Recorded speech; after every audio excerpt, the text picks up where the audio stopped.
Hello friends, welcome to Gurukul classes. आज हम यहाँ पे अपना प्रैक्टिस सेशन का पार्ट 20 और एक्टिव एंड पैसिव वॉइस का पार्ट 4 लेके आए हैं, जो आपके एग्जाम के पॉइंट ऑफ व्यू से बहुत इंपॉर्टेंट। हमें पता है इससे हर साल क्वेश्चन पूछे जाते हैं और क्वेश्चन पूछने का जो पैटर्न होता है आपको पता है, या तो एक्टिव दिया रहेगा, उसका पैसिव वॉइस 4 तरीके से किया गया रहेगा, उसमें कोई एक तरीका सही रहता हो, सही तरीके को आपको चूज करना रहता है, या फिर आपका पैसिव वॉइस क्वेश्चन दिया रहता है, उसका एक्टिव वॉइस बनाने के लिए या तो एक्टिव से पैसिव बनाने के लिए आता है या पैसिव से एक्टिव, और ऑलरेडी वो बनाया हुआ होता है।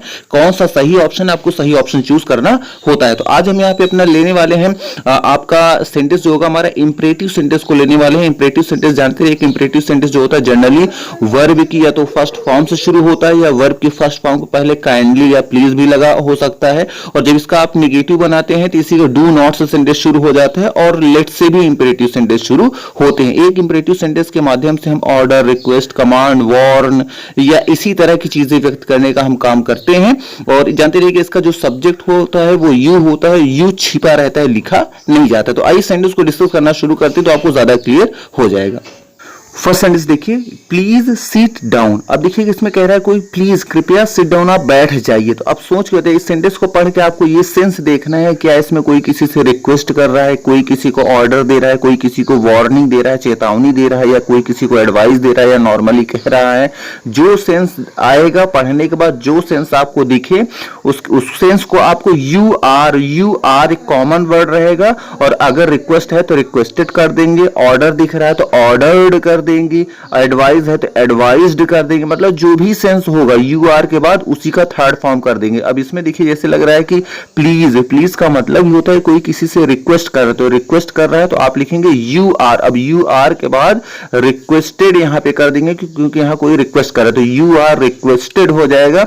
और रिक्वेस्टेड थर्ड फॉर्म के बाद हमेशा टू लगाया जाता है, तो सेंटेंस हमारा बनेगा यू आर रिक्वेस्टेड टू, और प्लीज हट जाएगा। अब बचा क्या सेंटेंस, सिट डाउन। तो सिट डाउन को यू आर रिक्वेस्टेड टू के बाद सिट डाउन को सिट डाउन ही लिख देंगे, तो हमारा सेंटेंस बनेगा you are requested to sit down. तो अब ये देखते हैं यहां पे कौन से ऑप्शन में है, तो देखिए ऑप्शन नंबर डी में आया है you are requested to sit down, तो हमारा डी ऑप्शन सही हो जाएगा। ऑप्शन ए बी सी ये तीनों रॉन्ग हो जाएंगे। सेकेंड नंबर सेंटेंस देखिए, take your medicine at right time. Take your medicine, अपनी दवा को लीजिए एट राइट टाइम, सही समय पे। अब सोच के बताइए, जैसे मान लीजिए अगर कोई डॉक्टर किसी पेशेंट को कहता है कि आप अपनी दवा को सही समय पे लीजिए, तो क्या एक डॉक्टर पेशेंट को ऑर्डर दे रहा होता है, या रिक्वेस्ट कर रहा होता है, या फिर वार्निंग दे रहा होता है, या फिर एडवाइस दे रहा होता है? तो जानते रहिए कि एक पेशेंट को अगर डॉक्टर कहता है तो हमेशा वो एडवाइस देता है कि आप इस दवा को इतनी बजे अगर खाएंगे तो आप जल्दी रिकवर अपनी बीमारी से हो जाएंगे। अब देखिएगा इस टाइप के जब सेंटेंस आते हैं तो इसमें हमेशा चूंकि एक एडवाइस का सेंस आता है, तो आप लिखेंगे यू आर एडवाइज्ड। तो यू आर तो कॉमन है, वो सभी में आएगा, और उसके बाद वर्ब की थर्ड फॉर्म, चूंकि यहाँ एडवाइस का सेंस आ रहा है तो वर्ब की थर्ड फॉर्म लगाएंगे एडवाइज्ड, और एडवाइस के बाद फिर टू लगाएंगे, क्योंकि हमें पता है कि यू आर और टू ये कॉमन है, बीच में जो सेंस होता है उसी को फिल करना होता है। तो यू आर के बाद एडवाइज्ड टू होना चाहिए, तो हम देखेंगे यू आर एडवाइज, चूंकि एडवाइस का सेंस आ रहा है तो यू आर एडवाइज्ड टू कहां है, तो देखिए ऑप्शन नंबर में आपको देखना है यू आर एडवाइज्ड टू आया है ऑप्शन नंबर डी में, तो इसमें भी ऑप्शन डी नंबर हमारा सही हो जाएगा। ऑप्शन ए बी सी ये तीनों रॉन्ग हो जाएंगे। थर्ड नंबर सेंटेंस देखिए, do not go to outside. Do not मतलब मत, गो मतलब जाओ, आउटसाइड मतलब बाहर। अब देखिए जानते रहिए जब भी डू नॉट या डोंट से सेंटेंस शुरू होते हैं तो उसको एक से ज्यादा तरीके हैं सॉल्व करने के, लेकिन एक तरीका जानते रहिएगा कि जब भी डू नॉट से सेंटेंस शुरू होगा तो यू आर के बाद, जैसे अभी हम रिक्वेस्टेड लगा रहे थे या फिर आपका एडवाइस लगा रहे थे, तो एक वर्ड होता है फॉरबीडन। फॉरबीडन का मतलब होता है मना करना। जब डू नॉट से सेंटेंस शुरू होता है तो डू नॉट को हटाएंगे और डू नॉट के स्थान पे लिखेंगे यू आर फॉरबीडन और टू। अब यू आर फॉरबीडन टू मतलब आपको मना किया जाता है टू गो आउटसाइड, बाहर जाने के लिए, तो यू आर फॉरबीडन। तो फॉरबीडन देखना है यू आर के बाद कहां आया है, तो यू आर फॉरबीडन टू देखिए आया है, ऑप्शन नंबर आया है सी में, तो सी ऑप्शन हमारा सही हो जाएगा, और सी ऑप्शन हमारा सही हो जाएगा। ऑप्शन ए बी डी ये तीनों रॉन्ग हो जाएंगे, क्योंकि देखिए यहाँ पे ए में आया है रिक्वेस्टेड, तो यहाँ कोई प्रार्थना नहीं कर रहा है बल्कि मना कर रहा है, और you are advise to go outside कह रहा है, बी में बात हो रही कि आपको एडवाइस दिया जाता है बाहर जाने के लिए, बाहर जाने के लिए बल्कि मना किया जा रहा था, तो सी ऑप्शन में है यू आर फॉरबिडन, आपसे मना किया जाता है टू गो आउटसाइड, इसलिए हमारा सी ऑप्शन सही हो गया।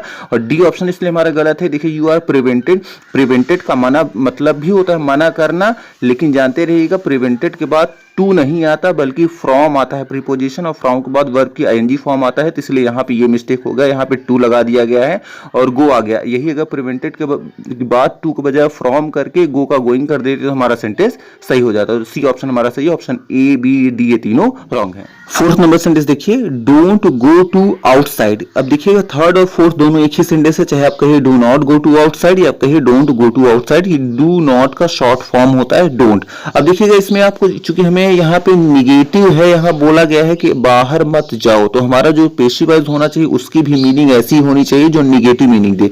तो अब निगेटिव मीनिंग देखना है, पहला क्या है, देखिए यहाँ पे पहले नंबर पे आया है यू आर आस्क, आपसे कहा जाता है नॉट टू गो, कि मत जाओ, टू आउटसाइड मतलब बाहर। तो देखिए तो निगेटिव की ये भी सेम मीनिंग है, उसमें कह रहा है do not go to outside, बाहर मत जाओ, इसमें कह रहा है आपसे कहा जाता है कि आप बाहर मत जाओ। तो जानते रहिए ए ऑप्शन ही हमारा सही हो जाएगा, क्योंकि इसमें निगेटिव की बात कर रहा है, you are ask not to go, not to go मतलब मत जाओ, तो आपसे कहा जाता है मत जाओ, तो ए ऑप्शन हमारा सही हो जाएगा।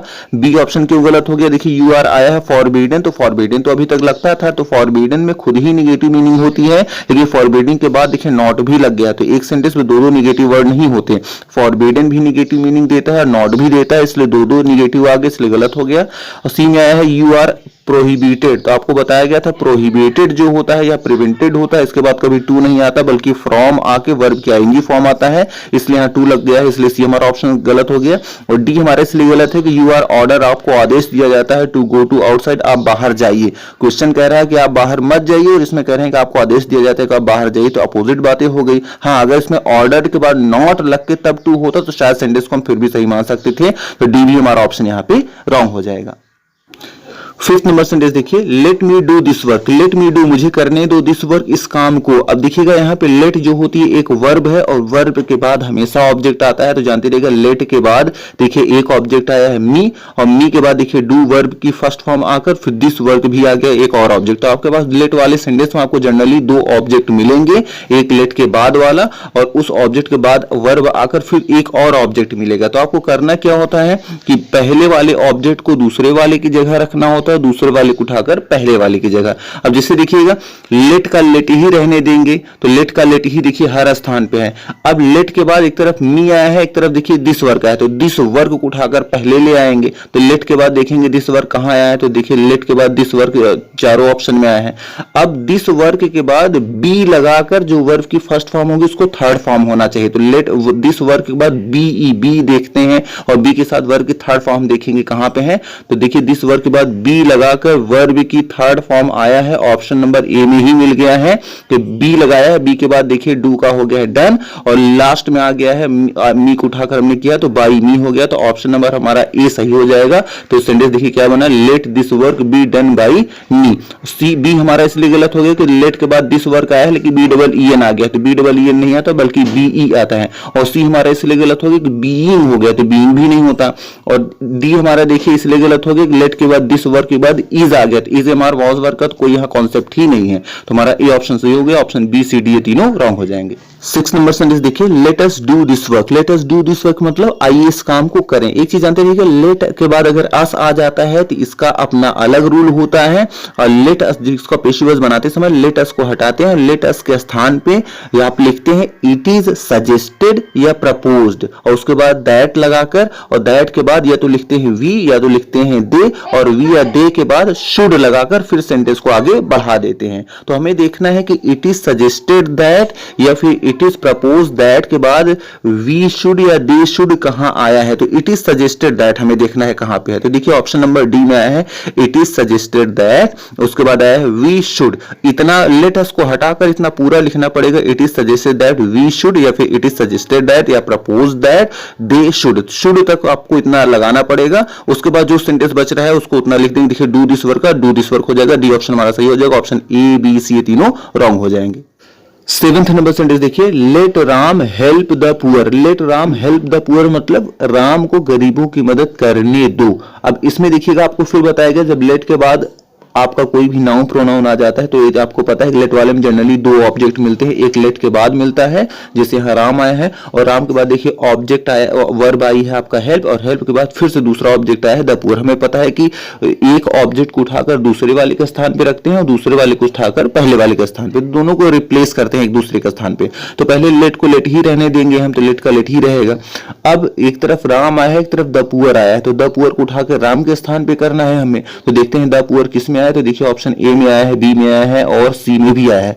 अब हमें पता है कि द पुअर लगाने के बाद बी लगाकर और जो वर्ब हेल्प आई है, हेल्प का हेल्प्ड होना चाहिए, तो हम देखेंगे बी लगाकर वर्ब की थर्ड फॉर्म द पुअर के बाद कहां है, तो द पुअर के बाद देखिए ए में आ गया डायरेक्ट थर्ड फॉर्म, तो ए गलत हो गया। बी में देखिए आया है बी डबल ई एन, तो बी डबल ई एन तो आता ही नहीं है, तो बी भी गलत हो गया। सी में देखिए आया द पुअर के बाद बी लगाकर हेल्प का हेल्प्ड हो गया है, और लास्ट में देखिए आया है बाई राम, राम को लास्ट में ऑब्जेक्ट लगाया, तो सी ऑप्शन हमारा सही हो गया। और ऑप्शन डी क्यों गलत हो गया, देखिए लेट के बाद राम आया है और राम ही आ गया, राम को रिप्लेस ही नहीं किया, राम का राम ही रहने दिया गया है, तो ये हमारा डी ऑप्शन भी गलत हो गया। तो ऑप्शन ए बी डी ये तीनों गलत हो गया, ऑप्शन नंबर सी हमारा सही है। 8th नंबर सेंटेंस देखिए, let us help the poor. Let us help the poor का मतलब हो जाएगा आइए गरीबों की मदद हम करें। तो आपको बताया गया कि लेट के बाद अगर अस आ जाता है तो उसका जो मीनिंग होता है वो सजेशन या प्रपोजल से होता है, वो सेंटेंस इट से शुरू होता है, और जानते हैं इट इज से होता है, इट इज सजेस्टेड या it is propose that we should या दे शुड, आपको पहले ही बताया गया। तो हमें देखना है इट इज सजेस्टेड या इट इज प्रपोज्ड कहां आया है, तो हम देखते हैं जिससे लेट के बाद द पुअर, यहां देखिए इसमें जैसे 7 नंबर सॉल्व किया गया था उस तरह से सॉल्व करने की कोशिश की गई, तो हमें पता है लेट अस वाला सेंटेंस इस तरह सॉल्व नहीं होता, तो ए नंबर ऐसे ही कट गया।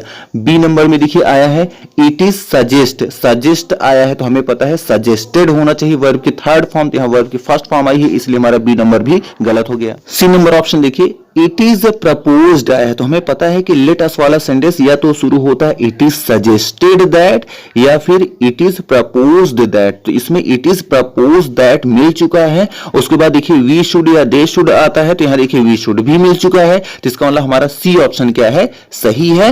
और डी ऑप्शन क्यों हमारा गलत है, यहां देखिए आया है दे आर सजेस्टेड, तो हमें पता है कि दे से तो सेंटेंस शुरू ही नहीं होता लेट अस वाला सेंटेंस, तो दे वाला हमारा सेंटेंस, डी तो वैसे ही हमारा सेंटेंस रॉन्ग हो गया है।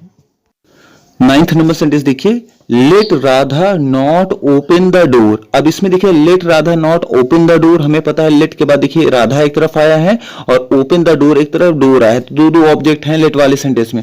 अब देखना है हमें, देखिएगा अब हमें पता है कि डोर को उठाकर राधा के स्थान पर रखना है और राधा को उठाकर डोर के स्थान पे रखना है, लेकिन राधा के पहले बाई भी लगा होना चाहिए। तो हम यहां देखेंगे पहले लेट के बाद द डोर किस में आया है, तो देखिए ए में भी आ गया द डोर, बी में भी आया लेट द डोर, और सी में भी आया है और डी में भी आया है। अब सेंटेंस में चूंकि नॉट आया था राधा के बाद, तो अब द डोर के बाद नॉट आना चाहिए, तो हम देखेंगे द डोर के बाद नॉट किस में आया है, तो ये चारों ऑप्शन में आ गया है। अब हमें पता है कि जो वर्ब की फर्स्ट फॉर्म होता है उसके पहले बी लगाकर वर्ब की थर्ड फॉर्म आना चाहिए, तो हम देखेंगे कि नॉट के बाद बी लगाकर वर्ब की थर्ड फॉर्म कहां आया है, तो देखिए ए नंबर में नॉट के बाद डायरेक्ट थर्ड फॉर्म आ गया, बी लगाया ही नहीं गया, तो ए नंबर ऐसे ही रॉन्ग हो गया। बी में देखिए आया है नॉट के बाद बी तो आ गया, लेकिन बी के बाद थर्ड फॉर्म आनी चाहिए, लेकिन वर्ब की फर्स्ट फॉर्म आई है, तो हमारा बी नंबर भी ऑप्शन गलत हो गया। सी नंबर में देखिए नॉट के बाद बी के बजाय बी डबल ई एन हो गया, तो हमारा सेंटेंस वैसे ही गलत हो गया, सी नंबर भी। और डी नंबर में देखिए नॉट के बाद बी भी आया है और बी के बाद थर्ड फॉर्म भी आया है, और राधा देखिए लास्ट में गई है, बाई राधा भी हो गया, तो हमारा डी ऑप्शन सही हो जाएगा, ऑप्शन ए बी सी ये तीनों रॉन्ग हो जाएंगे। 10th नंबर सेंटेंस देखिए, let us not open the door, हमें दरवाजा को मत खोलने दो, या हम दरवाजा न खोलें, इस सेंस में रहेगा, हम दरवाजा न खोलें, आइए हम लोग दरवाजा को न खोलें। अब देखिए कि हमें पता है कि लेट के बाद जब अस आ जाता है तो हमारा सेंटेंस इट इज से शुरू होता है, तो इट इज सजेस्टेड या प्रपोज्ड होता है, तो पहले हम देखेंगे इट इज कहां आया है, तो देखिए ए नंबर में लेट्स का लेट ही हो गया, लेट द डोर कर दिया गया है, तो हमारा लेटस वाला लेट से सेंटेंस शुरू नहीं होता, तो ए नंबर ऐसे गलत हो गया। और बी नंबर में देखिए इट वॉज कर दिया गया, तो इट वॉज नहीं होता, इट इज से सेंटेंस शुरू होता है, तो बी भी हमारा गलत हो गया। और सी और डी देखिए दोनों इट इज से शुरू हुए हैं। अब इट इज के बाद या तो आना चाहिए सजेस्टेड या तो आना चाहिए प्रपोज्ड, तो हम देखेंगे थर्ड फॉर्म या तो सजेस्टेड या तो प्रपोज्ड होना चाहिए, तो देखिए सी नंबर में ऑप्शन आया है सजेस्टेड, दैट आ गया, we should not open the door, तो हमारा सी नंबर ऑप्शन सही हो जाएगा, ऑप्शन डी भी हमारा यहाँ पे गलत हो जाएगा। 11th नंबर सेंटेंस देखिए, डोंट बाई दिस बुक। अब डोंट का मतलब होता है do not by this book कहिए या डोंट बाई दिस बुक, मतलब इस किताब को मत खरीदो। तो इसका मतलब अब जो पेशी वाइज होना चाहिए वो भी कुछ ऐसा मीनिंग देना चाहिए जिसमें न खरीदने की बात आए। तो देखते हैं ऑप्शन नंबर ए देखते हैं, यू आर फॉरबिडन, आपको मना किया जाता है not to buy this book, इस किताब को न खरीदे। तो आपको बताया गया तो फॉरबिडन ऑलरेडी निगेटिव मीनिंग होता है, उसमें पहले से ही नॉट होता है तो उसके साथ दूसरा नॉट लगाने की जरूरत नहीं। तो यहाँ दो निगेटिव आ गए, ए नंबर हमारा वैसे ही गलत हो गया। बी नंबर में देखिए, यू आर फॉरबिडन, आपको मना किया जाता है टू बाई दिस बुक, इस किताब को खरीदने के लिए। तो यहाँ पे देखिए ऑप्शन नंबर हमारा यहाँ पे जो बी है वो सही लग रहा है। अब देखिए यहाँ पे सी देखिएगा, यू आर ऑर्डर, आपको आदेश दिया जाता है टू बाई दिस बुक, इस किताब को खरीदने के लिए। तो यहाँ पे ऑर्डर खरीदने के लिए नहीं बल्कि न खरीदने के लिए क्वेश्चन कह रहा है। तो ये हमारा खरीदने की बात कर रहा है, क्वेश्चन कह रहा है कि नहीं खरीदना है। तो सी नंबर हमारा ऐसे सेंस ही गलत है, इसका जा रहा है। और डी नंबर देखिए, you are requested to buy this book, आपसे प्रार्थना किया जाता है इस किताब को खरीदिए, और क्वेश्चन कह रहा है कि इस किताब को मत खरीदो, और इसमें पेशी वाइज कह रहा है कि इस किताब को रिक्वेस्ट कर रहे हैं खरीदिए। तो यहाँ अपोजिट मीनिंग जा रही है, तो डी भी हमारा यहाँ पे सेंटेंस रॉन्ग हो जा रहा है। तो हमारा यहाँ पे ऑप्शन नंबर जो हमारा यहाँ पे बी है, बी नंबर हमारा ऑप्शन सही हो जाएगा। ऑप्शन ए सी डी ये तीनों रॉन्ग हो जाएंगे। 12th नंबर सेंटेंस देखिए, नेवर बाई दिस बुक, इस किताब को कभी मत खरीदो। अब देखिए नेगेटिव दो तरीके से बनते हैं, या तो डू नॉट से सेंटेंस बनता है या फिर नेवर से बनता है। अब दोनों में डिफरेंट क्या है, देखिए डू नॉट वाले सेंटेंस को आप फॉरबिडन से भी बना सकते हैं, और आपको जो आस्क नॉट टू या ऑर्डर नॉट टू वाला भी सेंटेंस चलता है। लेकिन जो यहाँ जनरली नेवर की अगर बात करें तो नेवर वाले सेंटेंसेस या तो एडवाइस से बनते हैं या फिर फॉरबिडन प्रिवेंटेड के बाद फ्रॉम लगा के आईएनजी फॉर्म से बनते हैं। तो अब देखते हैं यहाँ पे मीनिंग देखते हैं। पहला देखिए सेंटेंस, यू आर फॉरबिडन, अब आपको पता है कि नेवर वाला सेंटेंस फॉरबिडन से नहीं बनेगा, तो हमारा तो ऐसा ही सेंटेंस ए वाला गलत हो गया। दूसरा देखिए, यू आर प्रिवेंटेड, तो हमें पता है कि प्रिवेंटेड या प्रोहिबिटेड, इन दोनों के बाद जो आगे आने वाला प्रीपोजिशन होता है फ्रॉम होता है, और यहाँ टू लगा है तो ये ऐसे ही सेंटेंस गलत हो गया। फिर देखिए, you are prevented from buying this book, तो हमारा सी ऑप्शन सही हो जाएगा।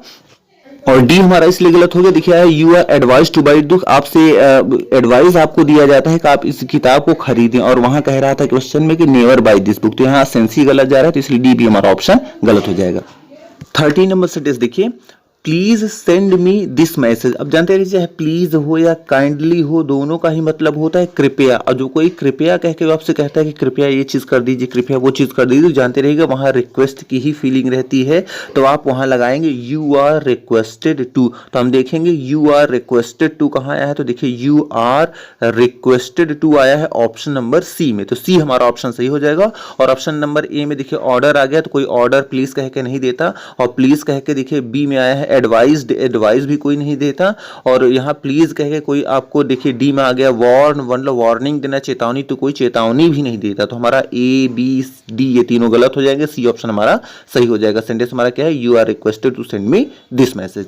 14th नंबर देखिए sentence, please don't send me this message. देखिए जो पहला हमारा सेंटेंस आया था ये 13 नंबर देखिए यहाँ पे आया था please send me this message, इसी सेंटेंस को नेगेटिव बना दिया गया, तो प्लीज के बाद डू नॉट या डोंट भी लगा दिया गया है। तो हमारा पहले देखिए 16 में आपका 13 में था कि कृपया आप मुझे इस मैसेज को सेंड करें, और 14 में है कृपया आप मुझे इस मैसेज को सेंड ना करें। इसका मतलब कृपया भी लगा दिया गया और नहीं भी लगा दिया गया। जब कोई भी क्वेश्चन के रिक्वेस्ट के साथ साथ नहीं भी शब्द आ जाएगा तो उसको कैसे सेंटेंस को सॉल्व करेंगे, 14 नंबर में हमें यही देखना है। तो देखिएगा सबसे पहले प्लीज आ गया है, तो इतना याद रखिएगा, तो यू आर रिक्वेस्टेड ही इसमें भी बनेगा। तो पहले यू आर रिक्वेस्टेड हमें ढूंढना है किस ऑप्शन में है, तो देखिए ऑप्शन में आया है बी नंबर में आया है यू आर रिक्वेस्टेड, और सी में भी आया है यू आर रिक्वेस्टेड, और देखिए ए में आया है फॉरबिडन, तो फॉरबिडन से नहीं बनेगा, तो हमारा सेंटेंस ऐसे ही गलत हो गया।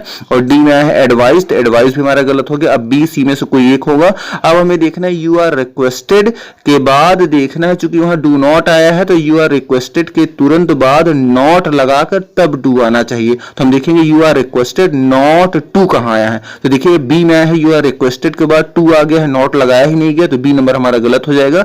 और सी में देखिए आया है रिक्वेस्टेड के बाद नॉट लगाकर टू आ गया है, तो जब प्लीज के साथ डू नॉट आता है तो उसका आंसर जो होता है रिक्वेस्टेड नॉट टू बनता है। तो रिक्वेस्टेड नॉट टू हमारा ऑप्शन किस में आया है, ऑप्शन नंबर सी में, तो सी हमारा ऑप्शन सही हो जाएगा। ऑप्शन ए बी डी ये तीनों रॉन्ग हो जाएंगे। तो मे भी आपको सारी चीज समझ में आ रही होंगी कैसे इंपरेटिव सेंटेंस को अगर आ गया तो कैसे सेंटेंस को पहचानना है, कैसे उसका ऑप्शन चूज करना है, कैसे नहीं। अगर देखिए अगर आप जनरली आपको सारी चीजें आपको नहीं पता थी तो थोड़ा सा प्रॉब्लम फेस करना पड़ सकता है, लेकिन आपके लिए यही एडवाइस है कि वीडियो को आप बार बार वॉच करें। जब बार बार वॉच करेंगे तो आप भी थोड़ा सा पहचानना सीख जाएंगे कैसे सेंटेंस को पहचाना जाता है कैसे नहीं, और यही आपके लिए इंपॉर्टेंट भी है। तो चलिए आज के लिए इतना ही रखते हैं, और हाँ अगर वीडियो आपको पसंद आती है तो प्लीज वीडियो को लाइक करना और चैनल को सब्सक्राइब करना न भूलें। And thank you very much for watching this video. Thank you.